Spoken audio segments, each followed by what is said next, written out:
আল্লাহ তাআলা বলেন প্রথমবার সিংহায় যখন ফুৎকার দেওয়া হবে, ফাসাইকা মান ফিস সামাওয়াতি ওয়া মান ফিল আরদ, আসমান জমিনের মাঝে যা কিছু আছে আল্লাহ তাআলা যেগুলো চান সেগুলো ছাড়া সব প্রাণী, সব প্রাণ, সব মানুষ ওই আওয়াজে প্রথমে অজ্ঞান হয়ে যাবে। মুফাসসিরিনে কেরাম বলেন প্রথমে অজ্ঞান হবে, এরপরে তাদের ইন্তেকাল হবে তথা তারাও মৃত্যুবরণ করবে। এর মাধ্যমে সর্বশেষ মানুষটাও আলমে বরজখের বাসিন্দা হয়ে যাবে। গোটা দুনিয়াতে আর একটা মানুষ অবশিষ্ট থাকবে না। এক সিংহায় ফুৎকারের মাধ্যমে মানব সভ্যতার, মানব জাতির অবসান হলো। দ্বিতীয় আরেকটা সিংহায় ফুৎকারের মাধ্যমে আবার আমাদেরকে পুনরুজ্জীবিত করা হবে। তবে এই দুই সিংহায় ফুৎকারের মাঝে ব্যবধান কত বছরের? হাদিসের মধ্যে আসছে, আবু হুরায়রা রাদিয়াল্লাহু তাআলা আনহু থেকে বর্ণিত, তিনি বলেন দুই সিংহায় ফুৎকারের ব্যবধান, প্রথমবার সিংহায় ফুৎকারের 40 পর দ্বিতীয়বার সিংহায় ফুৎকার দেওয়া হবে। নবীজি বলছেন, জিজ্ঞাসা করা হলো, ইয়া রাসূলুল্লাহ 40 দিন পর? নবীজি বললেন না, 40 সপ্তাহ পর না, 40 মাস পর না, 40 বছর পর না। এই ধারাবাহিকতায় সর্বশেষ প্রশ্নটা হতে পারত 40,000 বছর নাকি। এই দৃষ্টিকোণ থেকে মুফাসসিরিনে কেরাম বলেন দুই সিংহায় ফুৎকারের মাঝে ব্যবধান হবে কমপক্ষে 40,000 বছর। এই আলোকে যেই লোকটা সবচাইতে কম সময় আলমে বরজখে থাকবে, তার আলমে বরজখে অবস্থানের মেয়াদ কাল হবে কমপক্ষে 40,000 বছর। তাহলে আলমে বরজখে আমাদের অবস্থান হবে দীর্ঘকাল, তবে অনন্তকাল নয়। দ্বিতীয়বার সিংহায় ফুৎকারের মাধ্যমে মানুষ আবার পুনরায় পুনরুজ্জীবিত হবে। আল্লাহ তাআলা বলেন, সুম্মা নুফিখা ফীহি উখরা ফাইযা হুম কিয়ামুন ইয়ানদুরুন। আল্লাহ তাআলা বলেন অতঃপর যখন আবার সিংহায় ফুৎকার দেওয়া হবে, প্রত্যেকে প্রত্যেকের অবস্থান স্থল থেকে উঠে দাঁড়িয়ে যাবে। ফাইযা হুম কিয়ামুন ইয়ানদুরুন, শুধু দাঁড়িয়ে যাবে তা নয়, ডানে বামে তাকায় দেখতে থাকবে কি হচ্ছে এগুলা। সূরা জিলজালের মধ্যে আল্লাহ তাআলা বলেন, ইযা জুলজিলাতিল আরদু জিলজালাহা ওয়া আখরাজাতিল আরদু আথকালাহা ওয়া ক্বালাল ইনসানু মা লাহা। যখন পৃথিবী প্রচন্ড বেগে প্রকম্পিত হবে তখন কি হবে? ওয়া আখরাজাতিল আরদু আথকালাহা, জমিনের মধ্যে যত ভারী জিনিস ছিল সে সবগুলোকে উগরিয়ে দিবে, বের করে দিবে। ভারী জিনিসগুলো কি হতে পারে? মুফাসসিরিনে কেরাম বলেন হয়তো মানুষের দেহ অথবা মাটির তলে যত খনিজ পদার্থ আছে, স্বর্ণ আছে, আর অনেক কিছু আছে, এগুলো উগরিয়ে দিবে। এগুলো দুনিয়ার সম্পদ, এগুলোর জন্যই দুনিয়ার মানুষ সব কিছু করে। আর যখন দেখবে এইগুলা ওইভাবে জমিন উগরিয়ে দিচ্ছে, মানুষেরা বলা বলি করবে, হায় রে এগুলো কি হচ্ছে, এগুলো কি হচ্ছে। তাকায়া দেখবে আর বলবে এগুলো হচ্ছেটা কি। ফাইদা হুম কিয়ামুন ইয়ানজুরুন, দাঁড়ায়া যাবে এবং দেখতে থাকবে কি হচ্ছে এগুলো। আল্লাহ তাআলা কোরআনুল কারীমের আরেক জায়গায় বলেন, ওয়া নুফিখা ফিস সূরি ফাইদা হুম মিনাল আজদাসি ইলা রাব্বিহিম ইয়ানসিলুন। এখানে দ্বিতীয়বার সিংহায় ফুৎকার উদ্দেশ্য। দ্বিতীয়বার সিংহায় ফুৎকার দেওয়ার পরে কি হবে? ফাইদা হুম মিনাল আজদাসি ইলা রাব্বিহিম ইয়ানসিলুন, প্রত্যেকে তার অবস্থান স্থল থেকে উঠে যাবে। ইলা রাব্বিহিম ইয়ানসিলুন, সকলে তাদের রবের দিকে ছুটতে থাকবে, দৌড়াইতে থাকবে। যার কবরে আযাব ছিল তথা আলমে বারজখে যে শাস্তিতে ছিল, যেটাকে সে জাহান্নাম মনে করেছিল, ওই ব্যক্তিও দ্বিতীয়বার সিংহায় ফুৎকার দেওয়ার পর যখন হাসরের ময়দানে উঠবে, কিছুই হয় নাই, শুধু উঠবার পর হাসরের ময়দানের থমথমে ভাব দেখে ওই লোকটা তার আলমে বরজখে আযাবের কথা মুহূর্তের মধ্যে ভুলে যাবে। তার কবরে যে আযাব ছিল, হাসরের ময়দানে শুধু উঠছে, কিছুই হয় নাই, আবহাওয়া দেখাই সব ভুলে গেছে।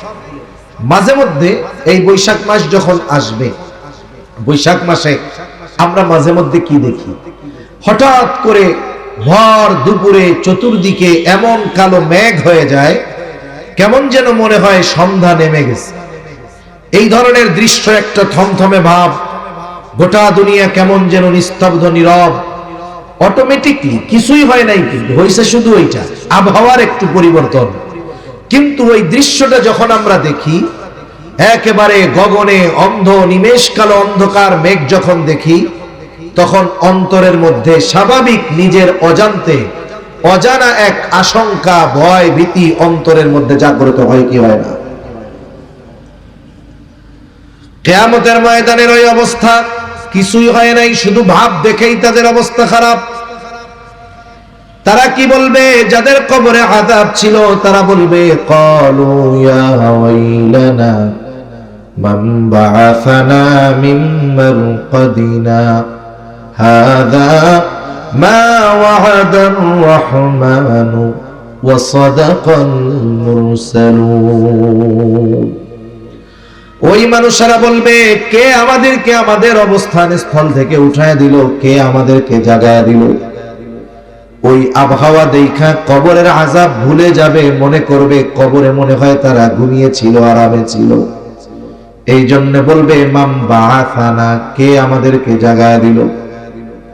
মুমিনরা অথবা ফেরেশতারা তাদের এই কথার জবাবে বলবে, হাদা মা ওয়াদার রহমান, এটা হলো রহমানের সেই প্রতিশ্রুত দিবস, যেই দিবসের ওয়াদা তিনি দিয়েছিলেন। শুধু তাই না, ওয়াসাদাকাল মুরসালুন, প্রত্যেকটা নবী রাসূল ওই দিবসের সত্যায়ন করেছিলেন। প্রত্যেকটা নবী রাসূল তার উম্মতের কাছে ওই দিবসের কথা বলেছিলেন। এটাই হলো সেই দিবস। এই দিবসের এক নাম হলো ইয়াউমুল কিয়ামাহ। এটাই হলো সেই দিবস যেই দিবসের এক নাম হলো ইয়াউমুল জাযা। এটাই হলো সেই দিবস যেই দিবসের এক নাম হলো ইয়াউমুল হাসর। ওই দিবসের অন্য কোন দুনিয়ার কোন রাজার রাজত্ব চলবে না, কোন প্রেসিডেন্টের প্রেসিডেন্টগিরি চলবে না, ওখানে কোন দুনিয়ার সুপার পাওয়ার থাকবে না। বলেন তো, ওই দিবসের একচ্ছত্র আধিপত্য যার হবে তিনি কে? একথা আমরা প্রতিনিয়ত প্রতি রাকাত নামাজের মধ্যে শুনি, বলি। এটা কি বলে? মালিক ইয়াউমিদ্দিন, বিচার দিবসের মালিক, বিচার দিবসের মালিক। কেন ওই দিবসের নাম ইয়াউমুল হাসর?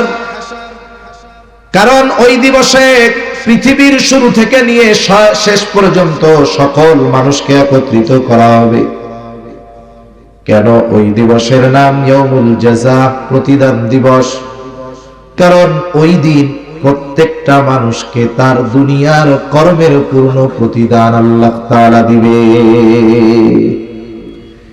সকল চিন্তা, ভয়, ভীতি মানুষের মধ্যে এতটা কাজ করবে যে মানুষ যখন উঠবে, বিবস্ত্র অবস্থায় উঠবে, কিন্তু টেনশনে একজন আরেকজনের দিকে তাকাবে না। রাসূলুল্লাহ সাল্লাল্লাহু আলাইহি ওয়াসাল্লাম বলেন, কিয়ামতের দিন সকলে বিবস্ত্র অবস্থায় উঠবে, বস্ত্রহীন অবস্থায় উঠবে। আয়েশা সিদ্দিকা রাদিয়াল্লাহু তাআলা আনহা বলেন, ইয়া রাসূলুল্লাহ, তাকাবে না, একজন আরেকজনের দিকে কি তাকাবে না? নবীজি বলেন, আয়েশা, মানুষ এতটা ভীত চিন্তিত থাকবে যে একজন আরেকজনের দিকে তাকানোর বিষয়টা কল্পনাও করবে না। ওটা সেই দিবস যেই দিবসে আমার আপনার কর্মের পূর্ণ প্রতিদান দিবেন কে? আল্লাহ। একটা জিনিস আমাদেরকে মনে রাখতে হবে, দুনিয়াতে একটা মানুষ যত খারাপ কাজ করুক না কেন, ওই খারাপ কাজের কিছু শাস্তি হয়তো সে দুনিয়ায় পায়, কিন্তু তার ওই মন্দ কাজের পূর্ণ প্রতিদান সে দুনিয়াতে পায় না। তাকে তার মন্দ কাজের তাকে তার পাপের পূর্ণ প্রতিদান দেওয়া হবে কিয়ামতের দিন। দুনিয়াতে একটা মানুষ যত ভালো কাজ করুক না কেন, সে তার ভালো কাজের পূর্ণ প্রতিদান দুনিয়াতে পায় না। হয়তো সামান্য কিছু আল্লাহ তাআলা তাকে দেন, কিন্তু তার ভালো কাজের পূর্ণ প্রতিদান আল্লাহ তাআলা তাকে কিয়ামতের দিন দিবে। এই জন্য ওই দিবসের নাম হলো ইয়াউমুল জাযা, প্রতিদান দিবস, পূর্ণ প্রতিদান দিবস। এই কথা আল্লাহ তাআলা কোরআনুল কারীমের মধ্যে বলেন। আল্লাহ তাআলা বলেন, ওয়া ইন্নামা তুওয়াফাউনা উজুরাকুম ইয়াউমাল কিয়ামাহ ফামান যুহজিহা আনিন নার ওয়া উদখিলাল জান্নাতা ফাকাদ ফাজ। আল্লাহ তাআলা বলেন, ওয়া ইন্নামা তুওয়াফাউনা উজুরাকুম ইয়াউমাল কিয়ামাহ, কিয়ামতের দিন তোমাদেরকে তোমাদের দুনিয়ার কর্মের পূর্ণ প্রতিদান দেওয়া হবে। শুনে রাখো, ফামান যুহজিহা আনিন নার, ওই দিন যাকে আগুন থেকে বাঁচানো হবে তথা জাহান্নাম থেকে বাঁচানো হবে, ওয়া উদখিলাল জান্নাতা ফাকাদ ফাজ, আর যাকে জান্নাতে প্রবেশ করানো হবে, আল্লাহ তাআলা বলেন জাহান্নাম থেকে বাঁচানো হবে, জান্নাতে প্রবেশ করানো হবে, ফাকাদ ফাজ, ওই লোকটাই আসল সফল হয়ে যাবে। তাহলে দুনিয়ার কর্ম, পদ, পদবী, ক্ষমতা এগুলার সাথে বাস্তবিক সফলতার ন্যূনতম কোনো সম্পর্ক না। একজন মানুষ দুনিয়ার সবচাইতে বড় অর্থের মালিক হয়ে গেল, সবচাইতে বড় ধনী হয়ে গেল, তার এই সফলতার মেয়াদ কতটুক? চোখ বুঝার আগ পর্যন্ত। চোখ বুঝছে তো এই সফলতা, এরপরে একটুও তার কোনো কাজে আসবে না। এ দুনিয়ার পুরা দুনিয়ার বাদশাহী পেয়ে গেল সে, একটা দেশের না, গোটা ওয়ার্ল্ডের পাওয়ার তার হাতে চলে আসছে, ক্ষমতা চলে আসছে। এই লোকটা এই ক্ষমতা কতটুক সফল? চোখ বন্ধ হবে তো সব শেষ, ঠিক কিনা বলেন? কিন্তু অনন্তকালের সফল যে, তার সফলতার শুরু আছে কিন্তু শেষ নাই। অনন্তকালে ব্যর্থ যে, তার ব্যর্থতার শুরু আছে, শেষ নাই। বরং দুনিয়াতে মানুষ ব্যর্থ হওয়ার পরেও আবার পুনরায় সফলতার জন্য উঠে দাঁড়াতে পারে। অনেক সময় বলে না, ফেইলার ইজ দা, কি জানি ইংরেজি একটা আছে না, পিলার অফ সাকসেস। হ্যাঁ, এখন এই যে ব্যর্থতাই সফলতার ভিত করে দেয়, এটা দুনিয়াতে সম্ভব, কিন্তু আখিরাতে যে একবার ব্যর্থ হবে সে আর সফলতার কল্পনাও করতে পারবে না, ঠিক কিনা বলেন? সেজন্য আমাদেরকে মূলত দুনিয়াতে যা হয় হোক, আখিরাতে সফল হওয়ার কর্মগুলো দুনিয়াতে করতে হবে। কারণ দুনিয়ার কর্মের উপরেই আখিরাতের সফলতা ব্যর্থতা নির্ভর করতেছে। আপনি দুনিয়া করেন, লিগ্যাল ওয়েতে করেন, কোনো সমস্যা নাই। আপনি ব্যবসা করেন, ভালো কাজ, লিগ্যাল ওয়েতে করেন, নীতি নৈতিকতা, সত্যবাদিতা, আমানতদারিতা ঠিক রেখে করেন, কোনো অসুবিধা নেই। বরং আপনি মানুষের কল্যাণে যদি চিন্তা করেন যে সকলে ভেজাল খাওয়ায়, আমি মানুষকে পিওরটা খাওয়াবো, এটা ইবাদত হবে, বিজনেস হবে, সাথে সাথে আপনার প্রফিট হবে, লাভ হবে, ঠিক কিনা? কিন্তু আপনি যদি চিন্তা করেন এই বিজনেসটা হলো শুধু আমার কামানোর রাস্তা, তাহলে এই বিজনেস আপনাকে জাহান্নাম পর্যন্ত নিয়ে যাবে। আপনি সমাজে সম্ভ্রান্ত সম্মানিত মানুষ হয়েছেন, পাওয়ার পেয়েছেন, বড় চাকরি পেয়েছেন, আপনি আপনার এই ক্ষমতাটাকে ভালো কাজে লাগান। আপনি যদি এটাকে নিজের আখের গোছানোর চিন্তা করেন যে আমার সম্পদের পাহাড় গড়ার একটা সুযোগ হলো, দুর্বলের উপরে জুলুম করার সুযোগ হলো, তাহলে ওই পাওয়ার, ওই ক্ষমতা আপনাকে জাহান্নাম পর্যন্ত পৌঁছায়া দিবে, এ ব্যাপারে কোনো সন্দেহ নাই। সেজন্য এই দুনিয়াতেই আমাদেরকে অনন্তকালের সফলতার বীজ বপন করতে হবে। ওই দিন আল্লাহ তাআলা প্রতিদান দিবেন। কিয়ামতের ময়দানে কয়েকটা টাইম, কয়েকটা মুহূর্ত হবে যেই সময়ে মানুষেরা সকলে চিন্তিত থাকবে, ভীত থাকবে, একেবারে থান্ডার্ড হয়ে যাবে। কি হবে এরপরে?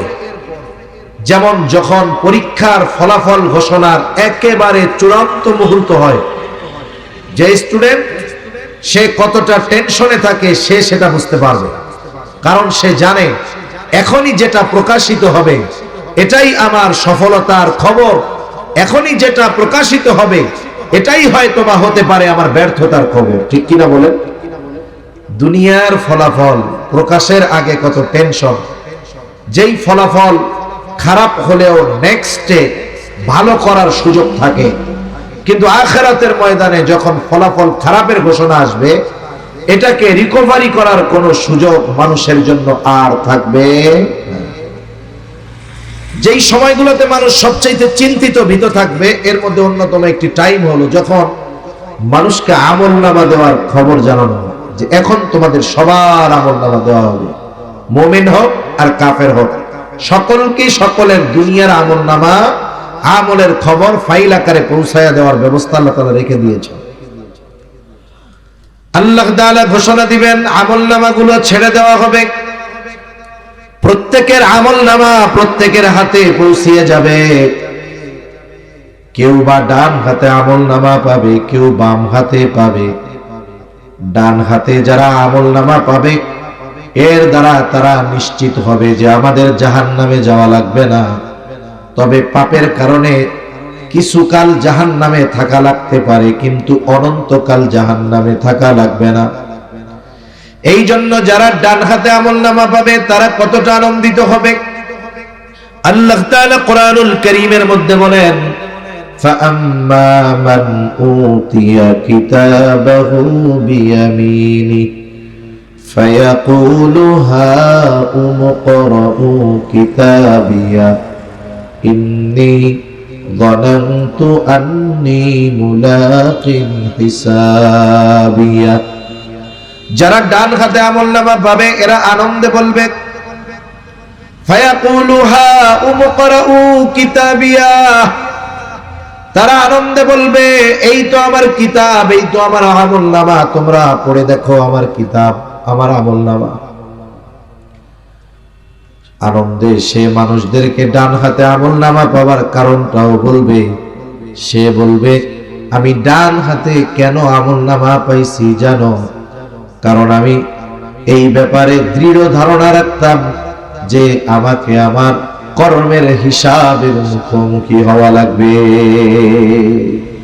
ইন্নী যানানতু আন্নী মুলাকিন হিসাবিয়া, যে আমি এই ব্যাপারে দৃঢ় বিশ্বাস রাখতাম, ধারণা রাখতাম যে আমাকে আমার কর্মের হিসাবের মুখোমুখি হওয়া লাগবে। এটা দুনিয়ার আদালতে নয়, বরং দুনিয়ায় তো আইনের ফাঁক ফোকর দিয়ে বের হওয়ার হাজারো রাস্তা আছে। আইন যদি একটা থাকে ওই আইন থেকে বের হওয়ার 100 রাস্তা পাওয়া যায়। এজন্যই তো জাগতিক জগতে যত আইন হোক না কেন কোনো অপরাধ অন্যায় পরিপূর্ণভাবে নির্মূল করা সম্ভব হয় না। ঠিক কিনা বলেন? বরং দিন যায় প্রসেস তো এমন হয় যে ভবিষ্যতে যেন আরো অন্যায় বেশি হয়, ভবিষ্যতে যেন অপরাধ বেশি হয়, এরকম প্রসেস আরো করা হয়। এই জন্য এই লোকটা বলবে যে আমি ডান হাতে আমলনামা পাবার কারণ হলো আমার দুনিয়ার কর্মের হিসাব কিয়ামতের দিন দেওয়া লাগবে। আল্লাহর সামনে আমার দুনিয়ার কর্মের হিসাবের মুখোমুখি হওয়া লাগবে। এই জন্য এই চিন্তার কারণে আমি দুনিয়ায় ভালো কাজ করেছিলাম, যার কারণে আজকে আমি ডান হাতে আমলনামা পেয়ে গেছি। আর একদল বাম হাতে পাবে। বাম হাতে যারা পাবে বাম হাতটাকে বুক চিরে পিঠের দিকে পেছন দিকে নেওয়া হবে, এরপরে বাম হাতের মধ্যে আমলনামা দেওয়া হবে। এরা বাম হাতে আমলনামা পেয়া বলতে থাকবে ওয়া আম্মা মান উতিয়া কিতাবাহু বিশিমালি ফায়াকুলু ইয়া লাইতানি লাম উতা কিতাবিয়া ওয়ালাম আদরি মা হিসাবিয়া ইয়া লাইতাহা কানাতিল কাদিয়া মা আগনা আন্নি মালিয়া। বাম হাতে আমলনামা পায়া বলবে ইয়া লাইতানি লাম উতা কিতাবিয়া, হায় দুর্ভোগ, আমি যদি এই কিতাব না পাইতাম কতই না ভালো হতো। ওয়ালাম আদরি মা হিসাবিয়া, আমি যদি আমার হিসাবটা না জানতাম কতই না ভালো হতো। ইয়া লাইতাহা কানাতিল কাদিয়া, এই যে প্রথমবার যখন মৃত্যু হবে, আমার আপনারও হবে, ওই মৃত্যুর ব্যাপারে সে বলবে ওই মৃত্যুটাই যদি আমার জন্য চূড়ান্ত মৃত্যু হতো কতই না ভালো হতো। মা আগনা আন্নি মালিয়া, এত সম্পদ দুনিয়ায় ছিল, এই সম্পদ আমার কোনো কাজেই আসলো না। যত আফসোস করুক তার কিছুই করার আর থাকবে না। বাম হাতে আমলনামা যে পাবে সে জাহান্নামী, ডান হাতে আমলনামা পাবে সে জান্নাতি। ডান হাতে যারা আমলনামা পাবে এদের মধ্যে কিছু মানুষ পাপ করলে হয়তো তাদেরকে শাস্তি দিয়ে আল্লাহ আবার জান্নাতে দিবে, অথবা আল্লাহ তাআলা যদি চান তাকে মাফ করে জান্নাতে দিয়ে দিবে। ডান হাতে আমলনামা পাওয়া ব্যক্তি সে জান্নাতে যাবেই, হয়তো বিনা হিসাবে অথবা পাপের কারণে কিছু শাস্তি ভোগ করে। এখন জান্নাতি জান্নাতে, জাহান্নামী জাহান্নামে। জান্নাতি জান্নাতে যাওয়ার আগ পর্যন্ত কাউকে চিনবে না, কিন্তু জান্নাতে যাওয়ার পরে সে কাউকে ভুলবে না। দুনিয়ায় তার যার সাথে একবার দেখা হয়েছে, জান্নাতি জান্নাতে গিয়ে ওই ব্যক্তিটাকেও খুঁজতে থাকবে। অথচ হাসরের ময়দানের অবস্থা এরকম, যেখানে মা তার সন্তানকে পরিচয় দিবে না, চিনতে চাইবে না, বাবা তার ছেলেকে চিনবে না, স্বামী স্ত্রীকে, স্ত্রী স্বামীকে চিনবে না, এমন এক অবস্থা। কিন্তু জান্নাতে গিয়ে কেউ কাউকে ভুলবে না। আল্লাহ রাব্বুল আলামিন কিয়ামতের ময়দানের সেই চিত্র আমাদের সামনে তুলে ধরেন। আল্লাহ তাআলা বলেন, ইয়াউমা ইয়াফিরুল মারউ মিন আখিহি ওয়া উম্মিহি ওয়া আবিহি ওয়া সাহিবাতিহি ওয়া বানিহি লিকুল্লি ইমরিইন মিনহুম ইয়াউমাইযিন শা'নুন ইউগনি। আল্লাহ তাআলা বলেন, কিয়ামতের দিন ভাই ভাইয়ের থেকে পলায়ন করবে। ওয়া উম্মিহি ওয়া আবিহি, পিতা মাতার থেকে পলায়ন করবে। ওয়া সাহিবাতিহি ওয়া বানিহি, স্ত্রী সন্তানদের থেকে পলায়ন করবে। প্রত্যেকটা মানুষ নিজের চিন্তায় বিভোর থাকবে, নিজের চিন্তায় চিন্তিত থাকবে। এই জন্য মা সন্তানকে চিনবে না, সন্তানও মাকে চিনবে না। বরং ওই দিন মানুষেরা এমনও দরখাস্ত আল্লাহ তাআলার কাছে করবে, বলবে, আল্লাহ সারা দুনিয়ার মানুষকে জাহান্নামে দিয়ে হলেও আপনি আমাকে মাফ করে জান্নাত দিয়ে দেন। সারা দুনিয়ার সব মানুষের জাহান্নামে দেন, এরপরেও আপনি এর বদৌলতে আমারে জান্নাত দিয়ে দেন। তাহলে কেমন অবস্থা ওই জায়গার? সব কথা তো আর কথা দিয়ে বোঝানো যায় না। কিছু জিনিস আছে যেটা প্র্যাকটিক্যালি উপলব্ধি করতে হয়, এটা বলে কখনো ওই বিষয়টা বোঝানো যায়। ফলের স্বাদ ওয়াজ করে বোঝানো যাবে না। 15 ঘন্টা যদি কেউ ওয়াজ করে স্বাদ বুঝাইতে পারবে না, কিন্তু কিনা যদি খাওয়াই দেয় এমনিই বুঝবে। এখন আমরা বলতেছি, বলতে পারতেছি, কিন্তু ওই মুহূর্তটা যে কত কঠিন এটা চিন্তা করার মতো, ধারণ করার মতো জ্ঞান, ব্রেন আল্লাহ তাআলা আমাকে আপনাকে দেয় নাই। কিন্তু সতর্ক হওয়ার দরকার। এখন আল্লাহ তাআলা বলেন, বাম হাতে যে আমলনামা পাইল তার খারাপ কর্মের কারণে যেহেতু পাইছে, বাম হাতে আমলনামা যে পেল তার ঠিকানা হলো জাহান্নাম। তার ঠিকানা কোথায় বলেন? জাহান্নাম। দুনিয়াতে কোনো মানুষ জাহান্নামে যাইতে চায় না, যদি শুধু সে নাস্তিক না হয়। যে নাস্তিক সে তো পরকাল অবিশ্বাস করে, কিন্তু যারা আস্তিক, যারা পরকাল মানে, মোটামুটি পৃথিবীর যত ধর্ম আছে সব ধর্মের মানুষ জান্নাত আর দোজখ এটা মোটামুটি ওই ধর্মের ভাষায় হইলেও মানে। হিন্দুদের যেমন স্বর্গ নরক, এরকম প্রত্যেক ধর্মই মানে। প্রত্যেক ধর্মের প্রত্যেকটা মানুষ জান্নাতে যেতে চায়, কেউ জাহান্নামে যেতে চায় না। আপনাদের মধ্যে 2-1 আছেন নাকি? না হুজুর, সবাই এক দলে যাবে কেন, আমি স্বতন্ত্র হই, জাহান্নামে যাই একটু। হ্যাঁ, স্বতন্ত্র স্বতন্ত্র খেলা সব জায়গাতে চলবে না। কেউ দুনিয়াতে জাহান্নামে যাইতে চায় না।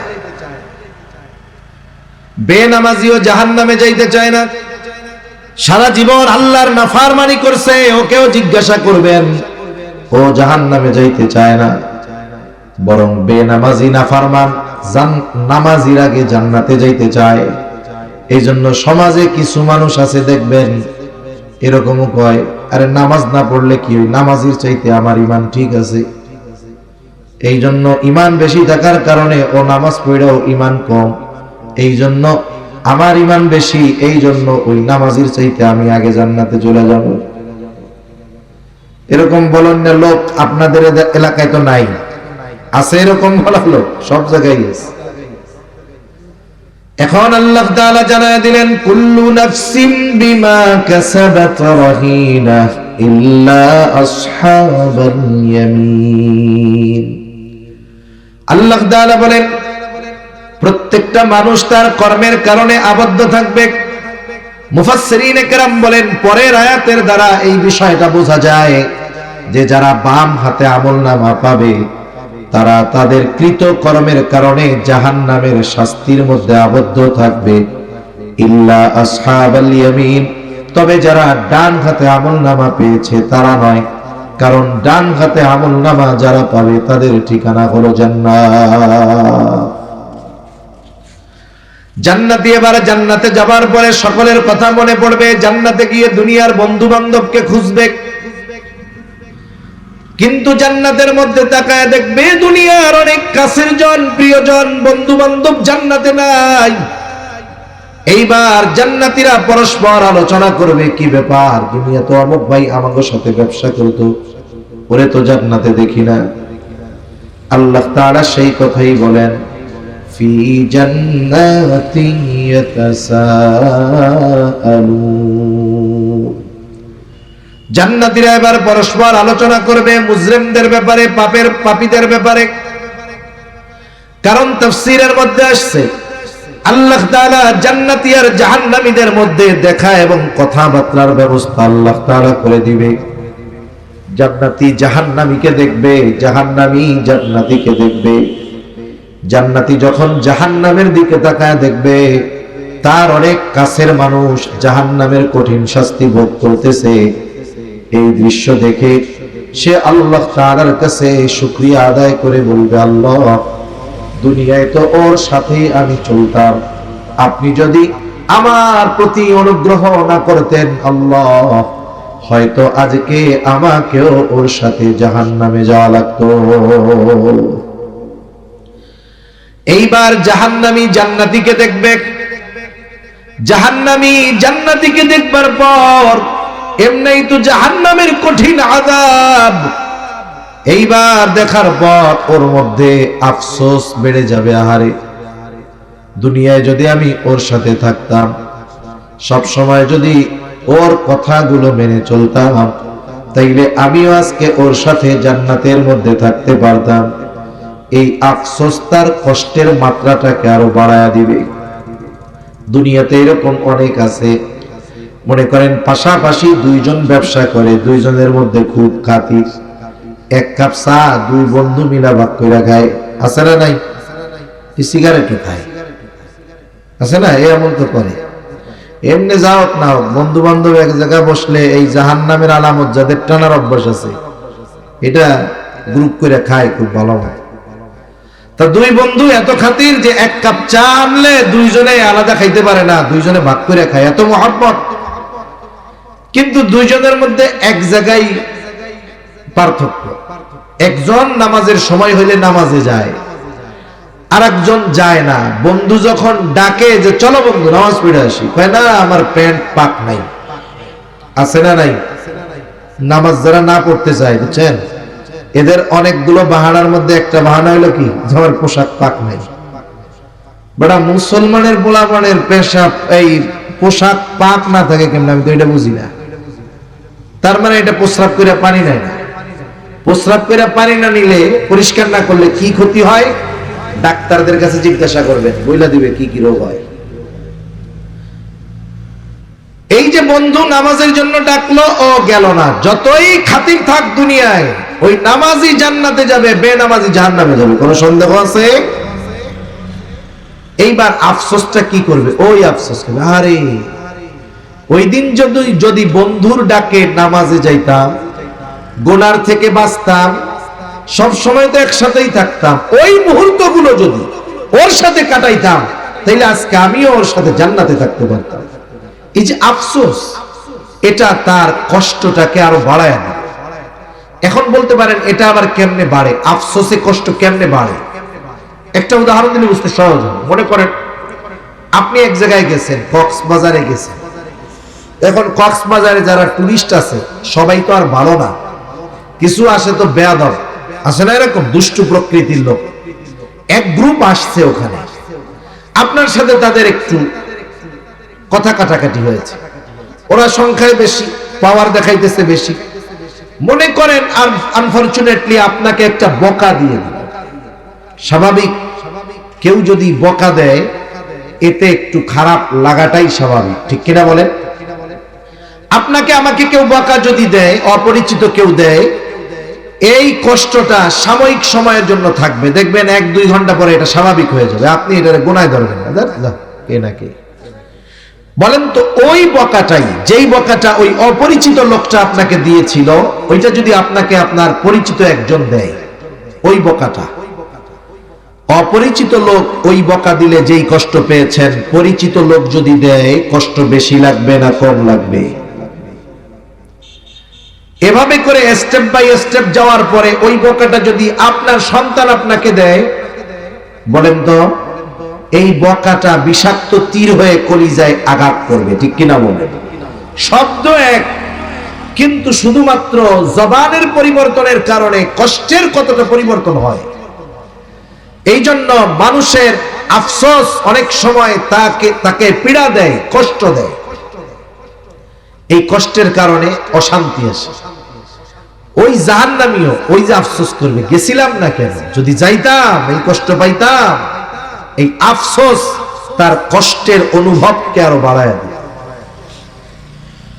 দুজনের মধ্যে দেখা হয়ে গেল, এবার কথোপকথনের ব্যবস্থা করে দিবেন আল্লাহ। আল্লাহ রাব্বুল আলামিন বলেন, জান্নাতীরা পরস্পরকে জিজ্ঞাসা করবে, মুসলিমদের কাছে জানতে চাইবে, ফি জান্নাতি ইয়াতাসাআলুনা আনিল মুজরিমিন। জান্নাতীরা পরস্পর মুসলিমদেরকে জিজ্ঞাসা করবে তথা জাহান্নামীদেরকে জিজ্ঞাসা করবে, মা সালাকাকুম ফি সাকার, কোন কারণে তোমরা সাকারের অধিবাসী হইলা তথা জাহান্নামী হইলা? কেন তোমরা জাহান্নামে গেলা? এইবার জাহান্নামীরা তাদের জাহান্নামে যাওয়ার কারণগুলো কি কি বলবে। এই কয়েকটা কারণ আপনাদের খেদমতে বলে আমি আলোচনা শেষ করে দিব। তবে একটা বিষয় অনুরোধ থাকবে আপনাদের কাছে, ওই জাহান্নামে যাওয়ার কারণগুলো যদি এইখানের কারো মধ্যে থাকে, অবশ্যই অবশ্যই ওই কারণটাকে বের করে ফেলবো ইনশাআল্লাহ। নাকি রাইখা দিব? রাখবেন? আপনি ডাক্তারের কাছে গেছেন, ডাক্তার টেস্ট মেস্ট করে বলল যে আপনার শরীরের মধ্যে এই জায়গায় যে কোনো একটা টিউমার হয়েছে, এটা কিন্তু যদি বড় হয় পরে এটার থেকে কিন্তু ক্যান্সার হইতে পারে, এখন কিন্তু ছোট আছে। আপনি কি বলবেন ডাক্তার থাক যা হয় বলি, এটা বলবেন? নাকি টাকা খরচ কইরা অপারেশন করে টিউমারটা বের করে ফেলবেন? কি করবেন? বের করে ফেলবেন না? আপনাকে যখন ডাক্তার জানাইলো যে এইটা আছে, ক্ষতিটা এই হতে পারে, তখন আপনি ক্ষতির চিন্তা করে ওই জিনিসটা আর দেহের মধ্যে রাখবেন না, বরং কেটে ফেলবেন। আপনার ক্যান্সারের জীবাণু হয়েছে আঙ্গুলে, ডাক্তার যদি বলে 1 ইঞ্চি কাটতে হবে, তাইলে আশা করা যায় আর জীবাণু থাকবে না। আপনি বলবেন কি যে পুরো আঙ্গুল কেটে ফেলেন, তাও যেন ক্যান্সারের জীবাণু না থাকে। অথচ আফসোস, আমরা ওয়াজ মাহফিলে শুনি ওলামায়ে কেরাম বলেন, মসজিদের মধ্যে ইমাম সাহেব, খতিব সাহেব আমাদেরকে দিক নির্দেশনা দেন যে আপনি এটা করেন জান্নাতে যেতে পারবেন, এটা করেন আপনি জাহান্নাম থেকে বাঁচতে পারবেন। আমরা শুধু কথাগুলো শুনি কিন্তু আমলে নেই না, প্র্যাকটিক্যাল লাইফে ওটাকে আমি সেটআপ করি না। এটা কিন্তু ঠিক না। আপনিও হয়তো তাহলে পস্তাবেন ওই দিন, যেই দিন করার কিছু থাকবে না। এই কথাগুলোর মূল্যায়ন তখন হবে যখন আপনি বাস্তব অবস্থায় পতিত হবেন, কিন্তু তখন বুঝবেন কথাগুলোর মূল্য, কিন্তু তখন করার কিছু থাকবে না। এজন্য ওই সময়টা আসার আগে আমাদেরকে প্রত্যেককে নিজেকে নিজে শুধরে নিতে হবে ইনশাআল্লাহ। জাহান্নামীরা তাদের জাহান্নামে যাওয়ার এক নম্বর কারণ বলতেছে, ক্বালু লাম নাকু মিনাল মুসাল্লিন। তারা বলবে আমরা জাহান্নামে আসার অন্যতম প্রধান এক নম্বর কারণ আমরা মুসল্লি ছিলাম না। মুসল্লিকে সপ্তাহে একদিন জুমার দিন মসজিদে যে হাজিরা দেয় সে কিন্তু মুসল্লি নয়, বরং মুসল্লি হলো সে শত ব্যস্ততার মধ্যেও যার নামাজ বাদ যায় না। হাজারো ব্যস্ততা তার থাকতে পারে, কিন্তু সে নামাজের ব্যাপারে খুব সেনসিটিভ, সতর্ক। যখনই নামাজের সময় হয় সে যেখানে থাক আগে নামাজটা আদায় করে নেয়। অনাকাঙ্ক্ষিত অনিচ্ছায় সেটা ভিন্ন কথা, কিন্তু সুযোগ আছে এরপরে সে নামাজ পড়ে না, এটা কখনোই হয় না। এখন এই নামাজ হলো ঈমানের পরে সবচাইতে বড় ইবাদত। আপনি নামাজ বাদ দিয়ে জান্নাতে যাওয়ার আশা যদি কেউ করে তাহলে এটা বড় ভুল। এই জন্য যারা বলে নামাজ না পড়লে আমার ঈমান ঠিক আছে আমি জান্নাতে যাব, এই কথাটা ঠিক নয়, বরং এই কথা তার জাহান্নামে যাওয়ার কারণ হতে পারে।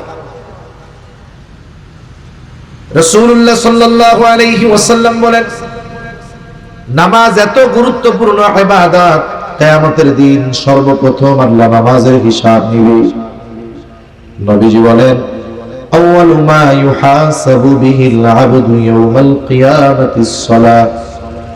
কিয়ামতের দিন সর্বপ্রথম নামাজের হিসাব নেওয়া হবে। আর এক হাদিসের মধ্যে নবীজি একটু বাড়ায়া বলেন, যার প্রথম হিসাবটা সহজ হয়ে যাবে তার জন্য বাকি হিসাব যিনি সহজ করে দিবেন তিনি কে? সেজন্য কিয়ামতে যদি অন্যান্য হিসাব থেকে সহজে বাঁচতে হয় তাহলে নামাজটাকে ঠিক করার দরকার আছে না নাই? এই যে রজব মাস চলতেছে, অনেক জায়গায় দেখবেন মেরাজ নিয়ে আলোচনা হবে। মেরাজের মূল শিক্ষা, মূল হাদিয়া ছিল এই নামাজ। আল্লাহ সুবহানাহু ওয়া তাআলা বান্দার সাথে তার সংযোগ স্থাপনের এই হাদিয়া নামাজ, এটা নবীজি যখন মেরাজে গেছেন উম্মতের জন্য হাদিয়া দিয়েছেন। সেজন্য নামাজ হলো ঈমানের পরে সর্বশ্রেষ্ঠ ইবাদত। প্রত্যেক মুসলমান দোকানদার যদি দোকানটা বন্ধ করে নামাজে যায়, আমার মনে হয় আপনাদের মসজিদে জায়গা সংকুলন হবে না। হবে বলেন? হবে না। এটা বড় একটা বাজার, শত শত সিএনজি থাকে, ইজি বাইক থাকে, অটো থাকে, বাস থাকে, তার স্টাফেরা থাকে, অন্যান্য অনেক মানুষ থাকে। একটা দোকানে একজন থাকে তা নয়, অনেক দোকানে একাধিক ব্যক্তি থাকে, 5, 6, 7 জন থাকে। এই যে মানুষগুলো তাদের কর্মব্যস্ততার কারণে নামাজ পড়ার সুযোগ পায় না।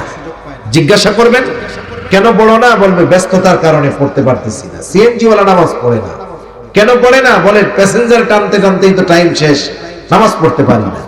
এই যে মানুষ যে কর্ম করে, সেটা চাকরি হোক, ব্যবসা হোক, অন্যান্য যে কোনো কাজ হতে পারে, তাহলে মানুষ এই কাজগুলো কেন করে বলেন তো? শখে করে, মানে এটা তার একটা হবি, শখ। শখে করে, পয়সার জন্য করে। কিসের জন্য করে? আরবিতে যদি বলি রিজিকের জন্য করে। কয় না যে রুটি রুজি অর্জন করতেছি, এই রুজি তো আরবি শব্দটারে আমরা আর কি বলি ওইভাবে। রুজির জন্য করে, রিজিকের জন্য সে পরিশ্রম করে। এখন আপনারা তো আশা করি এখানে যারা আছেন সকলে মুসলমান। আমার কথাটা যদি জবান ঠিক থাকে একটু উচ্চারণ করে জবাব দিবেন উঁচু আওয়াজ। বলেন তো, যেই রিজিকের জন্য একজন মানুষ রিজিক উপার্জন করতে গিয়ে নামাজ পড়ার টাইম পায় না, ওই রিজিকের মালিক কে? আর একটু জোরে বলেন কে? আল্লাহ। মনে রাখবেন, রিজিকের মালিক তার বলে দেওয়া পদ্ধতি বাদ দিয়ে বাস্তবিক অর্থে রিজিক পাওয়া যায় না। রিজিক দুই ধরনের হয়, একটা হলো দৃশ্যমান আর একটা হলো বরকতময়। এজন্য দেখবেন অনেকে মাসে 1 লক্ষ টাকা উপার্জন করে, সংসারে 3 জন, এই টাকা দিয়ে তার হয় না, বরং মাস শেষে টানাটানি লেগে যায়। আবার একই পরিমাণ লোক বেতন পায় 10,000 টাকা, দেখা যায় মাস শেষে তার আরো 2,000 টাকা এক্সট্রা তার থেকে যায়। ঠিক কিনা বলেন?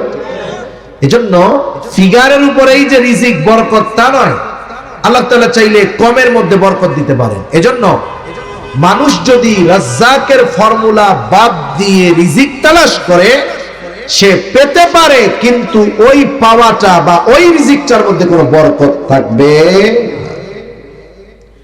এখন আসেন, নামাজ পড়লে আমাদের কি লাভ? দুনিয়ার লাভের কথাটা শুনে। আর নামাজ হলো এমন এক ইবাদত, এটা একা পড়লে হবে না, তো আপনার অধীনস্থ যারা আছে এদেরকেও নামাজি বানাতে হবে। একটা সময় শহর বা গ্রাম, প্রত্যন্ত অঞ্চল সব জায়গায় ছিল, মুরব্বীরা সকালবেলা উঠতেন, উঠে ঘরের সকলকে জাগিয়ে দিতেন নামাজের জন্য। যারা পুরুষ ছিল, প্রাপ্তবয়স্ক ছিল, এরা মসজিদে চলে যেত, মেয়েরা মহিলারা উঠতো, বরং আরো আগে মহিলারা উঠতো। গ্রাম অঞ্চলে আমরা দেখেছি ছোটবেলাতে যে ফজরের নামাজ পড়ে পুরুষরা বাসায় আসার আগে আগে দেখা যাইতো মহিলারা নামাজ পড়ে উঠান ঘর পরিষ্কার করে অলরেডি তারা কোরআন পড়া শুরু করে দিয়েছে। সময়ের বরকত ছিল। কিন্তু এখন আমরা চাকচিক্যময় বাতি, মোবাইল, এগুলো আমাদের রাতের ঘুম হারাম করে দিয়েছে। এখন ঘুমাই আমরা ফজরের পরে, উপায় নেই। সেজন্য হায়াত ছোট হয়ে গেছে, আমাদের হায়াত আমাদের ছোট হয়ে গেছে। কেমন যেন মনে হয় এই তো শুক্রবার গেল, আর একটা চলে আসতেছে। হায়াতের বরকত নষ্ট হয়ে গেছে। কিন্তু যারা নামাজি, যারা একটা ডিসিপ্লিনের মধ্যে তাদের জীবন যাপন করে, এদের সময়ের বরকত ঠিকই আছে। এজন্য নামাজ মানুষকে এমন এক জীবনে অভ্যস্ত করে, যেই জীবনে নিয়মতান্ত্রিকতা থাকে, নিয়মানুবর্তিতা থাকে। আমরা লেখাপড়া যারা করেছেন, স্কুলে হোক হাই স্কুলে হোক, আমরা ডিসিপ্লিন একটা কম্পোজিশন রচনা করেছি। এই যে নিয়মানুবর্তিতা, এটা জীবনের জন্য বড় একটা দরকার। ধর্মীয় অনুশাসন মেনে নেওয়ার মাধ্যমে, মেনে চলার মাধ্যমে একটা মানুষের লাইফে ডিসিপ্লিন আসতে পারে, নাইলে অসম্ভব, কিয়ামত পর্যন্ত সম্ভব না। এক নিয়মতান্ত্রিকতার মধ্যে জীবন যাপন করা ইসলাম বিহীন সম্ভব নয়।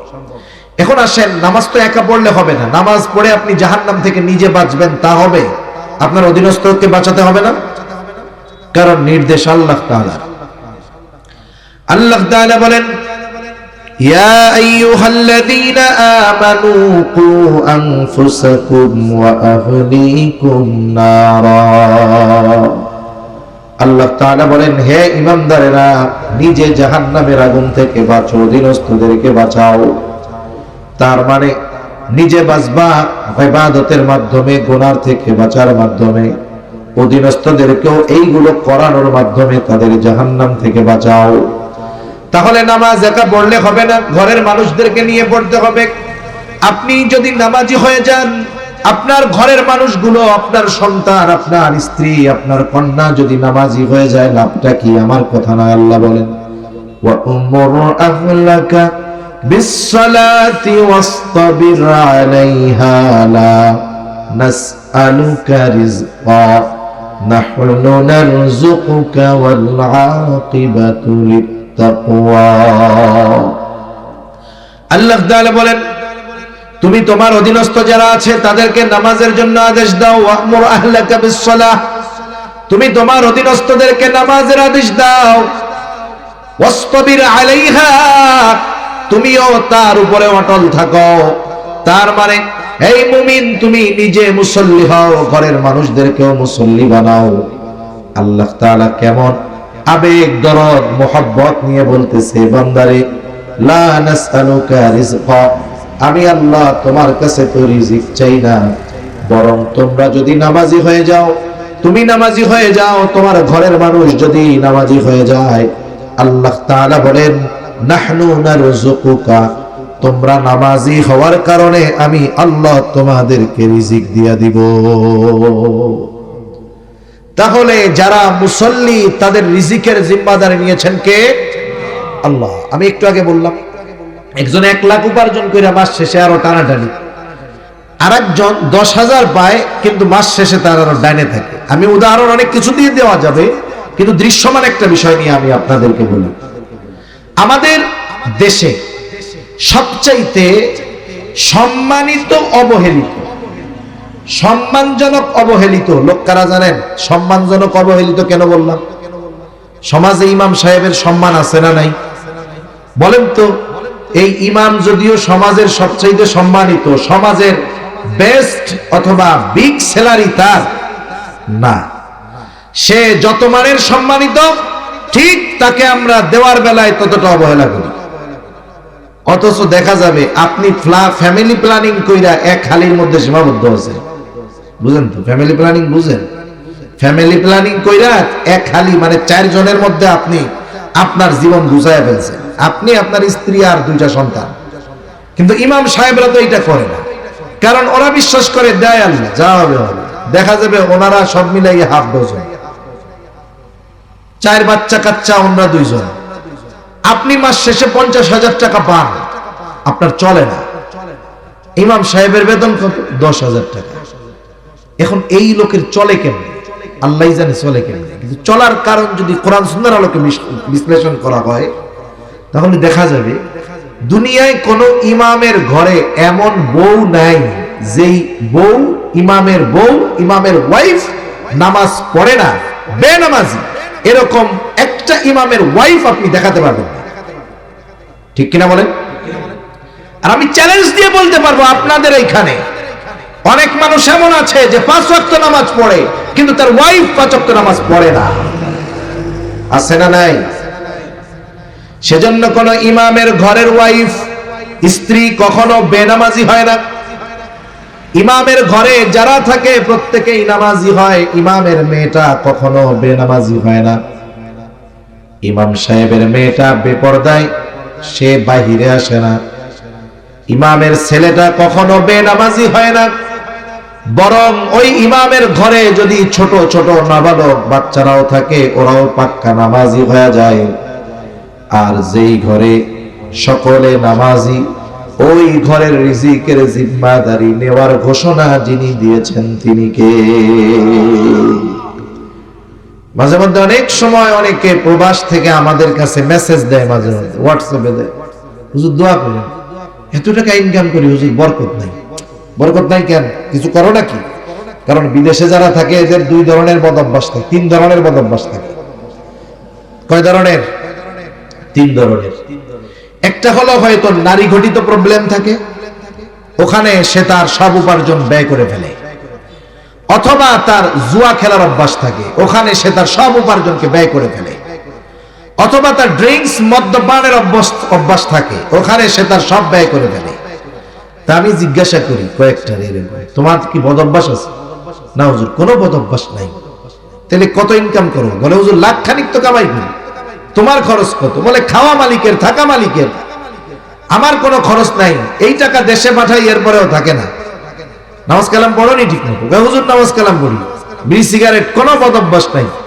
আপনাকে ওয়াজ মাহফিল টাহফিল শুনি, কোরআন শরীফ পড়ি, এই পড়ি সেই পড়ি। তা কয়েকজনকে জিজ্ঞাসা করছে, তুমি তো খুব ভালো বুজুর্গ, বুঝলাম, তোমার বাড়িওয়ালির কি খবর? কয় হুজুর এই কথা আর বললেন না। তাহলে কোন এরপরে ও কি বলতে চায়? আমি হুজুরের কি বুঝতে বাকি আছে? নামাজের খবর নাই, বাচ্চা কাচ্চা গুলাও সব ওই রকম উশৃঙ্খল। আমি বলি শোনো, তুমি তো ছিদ্র কলসে পানি ঢালতেছ, কিয়ামত পর্যন্ত ঢালবা, ও কলস মাগার তুমি ভরতে পারবা না। ঠিক কিনা বলেন? তোমার তো বরকতের থলে শূন্য হয়ে গেছে, ওই বেনামাজি গুলো তোমার বরকতকে ছিনিয়ে নিয়েছে, কাজ হবে না। এজন্য ঘরের মানুষ নামাজি হলে বরকত। আপনি ব্যবসা করতেছেন, আপনি শুধু মনে করেন যে আমার সেল বাড়লেই মনে হয় লাভ বেশি হবে, তা না। আপনি যেহেতু নামাজি, ঘরের মানুষগুলাকে বলেন তোমরাও যদি নামাজি হও, মেয়েটাকে বলেন বাবা তুমিও যদি নামাজ পড়ো, ছেলেটাকেও বলেন তুমিও যদি নামাজ পড়ো, আশা করা যায় তোমরা নামাজি হওয়ার কারণে আল্লাহ তাআলা আমার উপার্জনে বরকত দিয়ে দিবে। আরো অনেক কথা তো বলা যেত। এখন বলেন নামাজি হলে দুনিয়ার লাভ আছে না নাই? দুনিয়ার মানুষের যদি রিজিকের চিন্তা না থাকে আর কোনো চিন্তা নাই। আমার যদি কেউ বলে যে হুজুর এই দুনিয়ায় আপনার যখন যেটা প্রয়োজন আপনার আর আপনার পরিবারের আমি ব্যবস্থা করে দিব, আচ্ছা এরপরে যদি আমারে বলে আপনার কাম হইলো শুধু মসজিদে বসে থাকা আর বাসায় আসবেন মসজিদে যাবেন এই ছাড়া আর কোনো কাজ নেই, আমি এক পায়ে খাড়া।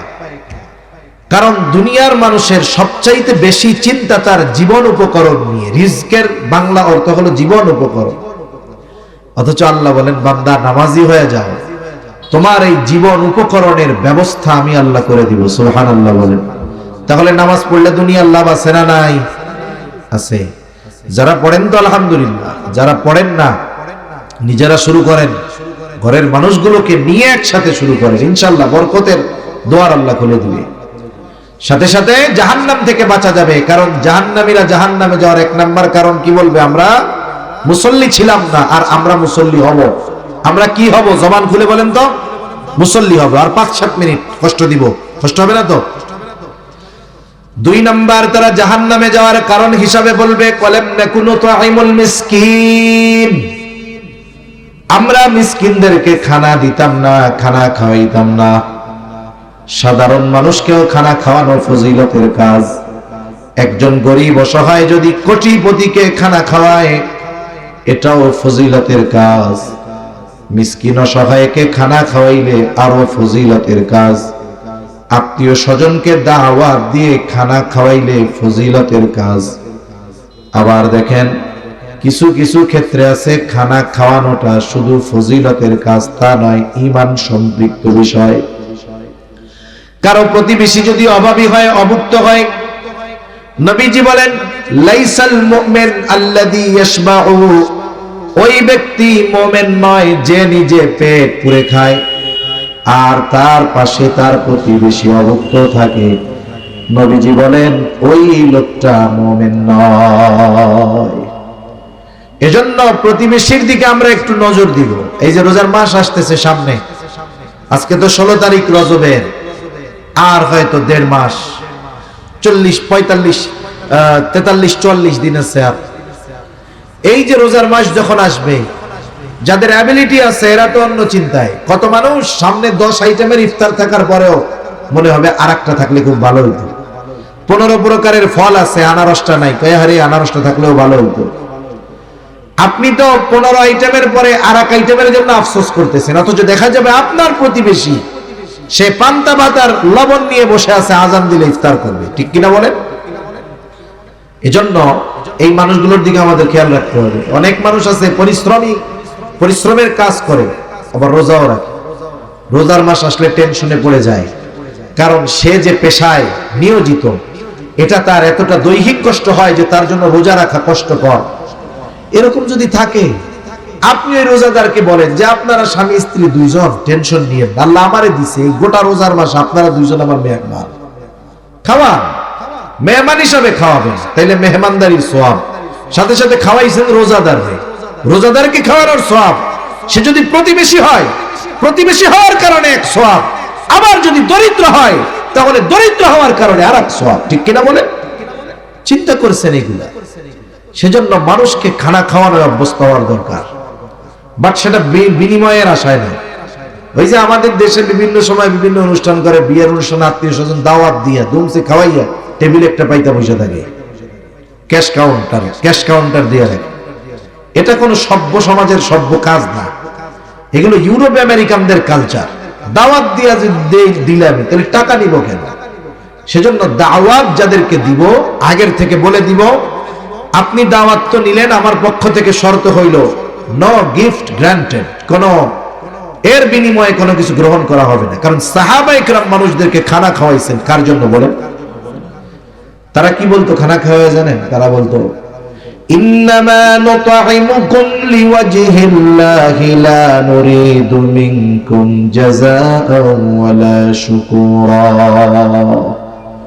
তারা বলে আমরা তোমাদেরকে খানা খাওয়াইছি আল্লাহর জন্য, যেহেতু আল্লাহর সন্তুষ্টির জন্য খাওয়াইছি, লা নুরিদু মিনকুম জাযাআন ওয়ালা শুকুরা, যেহেতু আল্লাহর সন্তুষ্টির জন্য খাওয়াইছি সুতরাং তোমাদের কাছ থেকে কোনো বিনিময় চাই না। অনেক সময় আমরা মানুষের কাছে আশা করি তার একটা উপকার করলাম, কমপক্ষে আমারে ধন্যবাদ তো দিবে। সাহাবায়ে কেরাম বলতো ওয়ালা শুকুরা, তোমরা আমাদের এই খানা খাওয়ানোর কৃতজ্ঞতা প্রকাশ করো, এটাও আমরা চাই না, কারণ খানা খাওয়াইছি আল্লাহর জন্য। এই খানা খাওয়ানোর বিনিময় যিনি আমাদেরকে দিবেন তিনি কে? এই জন্য মিসকিন অসহায়দেরকে খানা খাওয়াবো। জাহান্নামীরা তাদের জাহান্নামে যাওয়ার 3 নাম্বার কারণ বলবে ওয়া কুন্না নাখুযু মাল খাইদিন, অনর্থক মজলিসে কথাবার্তায় যারা লিপ্ত থাকতো আমরাও তাদের সাথে গিয়ে বসতাম, মিলতাম, থাকতাম। আফসোসের ব্যাপার, আমাদের দেশের অধিকাংশ চায়ের দোকানগুলো হলো অনর্থক মজলিসের মূল আখড়া, ঠিক কিনা কর? কোনো কামকাজ নাই, চার দোকানে বৈশা চা চুমুক দিবে আর সিগারেট টানবে আর এর দুর্নাম কইয়া বেড়াবে। মজলিস জমেই না যতক্ষণ না গীবত করা হয়। অপরের দোষ ত্রুটি বর্ণনা ছাড়া আমাদের মজলিসগুলা গরম হয় না, সমালোচনা ছাড়া মজলিস গরম হয় না। অথচ গীবত হলো একজনের মধ্যে যদি কোনো দোষ থাকে তার অনুপস্থিতিতে শুধুমাত্র মজা নেওয়ার জন্য, আলোচনার জন্য ওই দোষ ত্রুটি যদি আলোচনা করা হয় ওটা গীবত। কিন্তু যদি এমনটা হয় আলোচনা আপনারা করতেছেন 5 জন, ওই ব্যক্তির অনুপস্থিতিতে বলতেছেন কি ও তো এই কাজগুলা করে, ওরা সংশোধন করার দরকার, সংশোধনের নিয়তে আলোচনা করছেন ভিন্ন কথা, কিন্তু আমরা আলোচনা করি মজা নেওয়ার জন্য, এটা গীবত। এই গীবতের ব্যাপারে আল্লাহ তাআলা বলেন ওয়ালা ইয়াগতাব বা'দুকুম বা'দা আইয়ুহিব্বু আহাদুকুম আন ইয়াকুলা লাহমা আখিহি মাইতান ফাকারিহতুমুহ। আল্লাহ তাআলা বলেন তোমরা পরস্পরের গীবত কইরো না, দোষ চর্চা কইরো না। দোষ যদি তার মধ্যে থাকে, ওই দোষের আলোচনা যদি তার অনুপস্থিতিতে করা হয় ওটা হলো গীবত। একজন যদি থামায় দেয়, কে ভাই এগুলা কইস না, কে ধরবে না, ওর মধ্যে আছে বলেই তো কইস, মিথ্যা কথা কইতেছে, এরকম বলে না মনে হয় না? এই এলো কি করলো দেখেন, গুনাহও করতেছে আবার অহংকারও করতেছে, এটাকে বৈধ মনে করতেছে। গীবত করা কবিরা গুনাহ, এটাকে যদি বৈধ মনে করে তাহলে তো ঈমানই থাকবে না। সেই জন্য আল্লাহ বলেন ওয়ালা ইয়াগতাব বা'দুকুম বা'দা, তোমরা পরস্পরের দোষ চর্চা কইরো না। আইয়ুহিব্বু আহাদুকুম আন ইয়াকুলা লাহমা আখিহি মাইতা, তোমরা কি তোমাদের মৃত ভাইয়ের গোশত খাওয়াকে পছন্দ করো নাকি? আল্লাহ বলেন ফাকারিহতুমুহ, অথচ ওইটা তোমরা অপছন্দ করো। তাহলে এই গীবত করার মাধ্যমে কেমন যেন তোমরা তোমাদের মৃত ভাইয়ের গোশত খাও। যদি দোষ থাকে গীবত, না থাকলে অপবাদ। এজন্য এই ধরনের মজলিসগুলা থেকে আমরা বেঁচে থাকবো। দুনিয়ার অনেক মানুষের এই চায়ের দোকানের বা এই অহেতুক আড্ডাগুলো জাহান্নামে যাওয়ার কারণ। এই যে সময়গুলো চায়ের দোকানে বসে বসে কাটায় দিচ্ছে, এই সময়ের মূল্য বুঝবে চোখ বন্ধ হইলে, কিন্তু করার কিছু থাকবে না। দেখুন দুনিয়ায় যারা হায়াতকে কাজে না লাগাবে ওই মানুষগুলো মরার পরে আফসোস করে। তাদের আফসোসের খবর আমরা শুনি না, কিন্তু শুনে কে? যে শুনছে সেই বলতেছে। মরার পরে যারা সময় কাজে লাগায় না, নামাজ কালাম পড়ে নাই, ভালো কাজ করে নাই, সম্পদ ছিল দান সাদকা করে নাই, ওরা আফসোস করে। আফসোস করে কি বলে? আল্লাহর কাছে বলে ফায়াকুলা রাব্বি লাউলা আখরতানি ইলা আজালিন করিব ফাআসাদদাকা ওয়া আকুম মিনাস সালিহিন। আফসোস করে বলে ও আমার রব, আমাকে আবার একটু অবকাশ দেন, দুনিয়ায় যাওয়ার মতো সুযোগ দেন। লাউলা আখরতানি, যদি আমার একটু আবার দুনিয়ায় যাওয়ার সুযোগ দিতেন। ফাআসাদদাকা ওয়া আকুম মিনাস সালিহিন, আমি আমার সম্পদ থেকে দান সাদাকা করতাম, দ্বীনি কাজে ব্যয় করতাম, আর ভালো কাজ করে আমি সৎ কর্মশীলদের দলভুক্ত হয়ে যাইতাম। বলেন তো, দুনিয়ার হায়াতটা চায়ের দোকানে বসে অহেতুক কর্মকাণ্ডে লিপ্ত হয়ে যারা দুনিয়ার এই মূল্যবান সম্পদ হায়াতটাকে শেষ করে দিল, মরার পরে যদি আল্লাহ তাআলার কাছে একটা মুহূর্তের জন্য সুযোগ চায়, সময় চায়, হায়াত চায়। যতই আবেগ নিয়ে দরদ নিয়ে বলুক না কেন, বলেন তো তাকে পুনরায় একটা মুহূর্তের জন্য দুনিয়ায় ফেরত আসতে দেওয়া হবে নাকি? এজন্য ওয়াজ শুধু আলোচনা শুধু শুনতে হয় তা না, এগুলো নিয়ে ভাবতে হয় যে আমি কি আমার এই হায়াতকে যথাযথভাবে কাজে লাগাচ্ছি কিনা।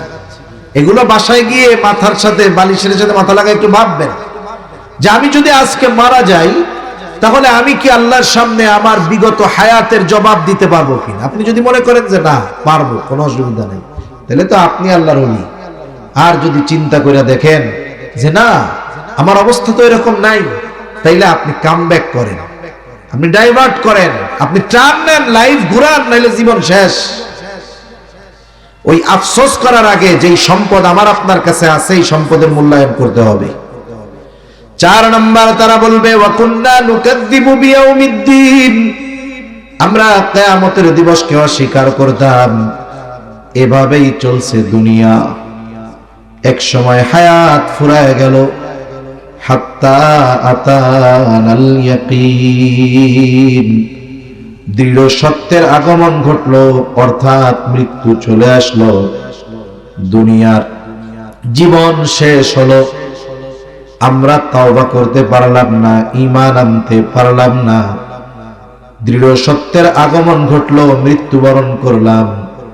আর আল্লাহ তাআলা বলেন যেই মানুষগুলো অবকাশ পাওয়ার পরেও, সুযোগ পাওয়ার পরেও নামাজি হলো না, ভালো কাজ করলো না, সময়কে কাজে লাগালো না, আমার কাছে কিয়ামতে জবাবদিহিতা করতে হবে এই ব্যাপারে যথাযথ প্রস্তুতি গ্রহণ তারা করলো না। এই কারণে এরা তো জাহান্নামী, শুইনা নাও ফামা তানফাউহুম শাফাআতুশ শাফিঈন, এই মানুষগুলোর ব্যাপারে কোন সুপারিশকারীর সুপারিশ গ্রহণ করা হবে না। আমাকে আপনাকে যেন এই দলের দলভুক্ত না হতে হয়, এজন্য আমার যত ব্যস্ততা থাক আমি 5 ওয়াক্ত নামাজ পড়বো তো ইনশাআল্লাহ। সাথে সাথে ঘরের মানুষদেরকে নামাজি বানাবো, লাভ হবে।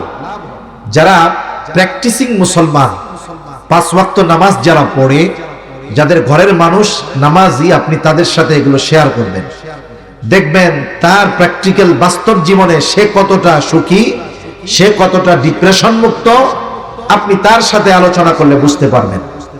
এজন্য বেনামাজি আর নামাজির অবস্থা একরকম নয়। সেজন্য আমরা নামাজি হব, নিজে নামাজি হব, ঘরের মানুষদেরকে এই ব্যাপারে সর্বোচ্চ গুরুত্ব দিব। 2 নম্বর, প্রতিদিন কিছু না কিছু সাদাকা করার চেষ্টা করব। অসহায় দরিদ্র মানুষ অনেক সময় আমার আপনার কাছে চায়। অনেক সময় এমন হয় যে আপনাদের বা প্রত্যেক এলাকায় কিছু মার্কা মারা ওই ফকির মানে চাওয়ার লোক থাকে, ও ওই টাকা দিয়ে কিন্তু খাবার খায় না, ওইটা দিয়ে বিড়ি খাবে। আছে না এরকম লোক? আপনি তারে 5 টাকা না দিয়ে 5 টাকা দিয়ে একটা রুটি কিনে দেন, ও রুটিটা দিয়ে তো আর বিড়ি খেতে পারবে না, কমপক্ষে রুটিটা তো খাইলো। সেজন্য প্রতিদিন কিছু না কিছু সাদাকা করবেন, সেটা টাকা হতে পারে, সেটা কিছু খাবার হতে পারে, অন্য কিছু হতে পারে। এরপরে 3 নম্বর, অহেতুক মজলিস গুলা থেকে বাঁচতে হবে। আপনার টাইম আছে, সময় আছে, আপনি এই সময়ের মধ্যে কোরআন পড়েন, দিন শিখেন। আপনি নামাজি, সময় আছে, নামাজের অনেক মাসলা মাসাইল নিয়ে আপনার সমস্যা আছে, আপনি মসজিদের ইমাম সাহেবের কাছে যান, মাদ্রাসায় যান। কোরআন শরীফ পড়তে পারেন না, মাদ্রাসায় হিফজখানা আছে, আপনি হিফজখানায় গিয়ে বসেন। হিফজখানার শিক্ষক মুহতামিম সাহেব বলবে নাকি ধর্মিয়া কোরআন শুনতে আইছেন কেন, যান, বাগায় দিবে এরকম। বরং আপনি প্রত্যেক দিন গেলে আপনার চা নাস্তা খাওয়াবে, এটা খাওয়াই আরো কোরআন শোনার ব্যবস্থা করে দিবে। এজন্য জীবনের সময়গুলোকে ভালো কাজে ব্যয় করার চেষ্টা করবো ইনশাআল্লাহ। সাথে সাথে এই জীবনের হিসাব হয়তো দুনিয়ার মানুষের চোখ ফাঁকি দিয়ে চলে যেতে পারবে, অপরাধ করে হয়তো প্রশাসনকে ফাঁকি দিতে পারবো, আইন আদালতকে ফাঁকি দিতে পারবো, কিন্তু আমার জীবনের প্রত্যেকটা কর্মের হিসাব দুনিয়ায় কারো কাছে না দেওয়া লাগলেও দিতে হবে কার কাছে? এই ব্যাপারে দৃঢ় বিশ্বাসী হব ইনশাআল্লাহ। এগুলো যদি আমরা মেনে চলতে পারি, দেখবেন পুত পবিত্র এক হায়াত এই দুনিয়াতে ইনশাআল্লাহ অতিবাহিত হবে। আল্লাহ সুবহানাহু ওয়া তাআলা আমাদের সবাইকে কথাগুলো বুঝবার, আমল করবার তৌফিক দান করুন। সকলে বলি আমিন। ওয়া আখিরু দাওয়ানা আলহামদুলিল্লাহি রাব্বিল আলামিন।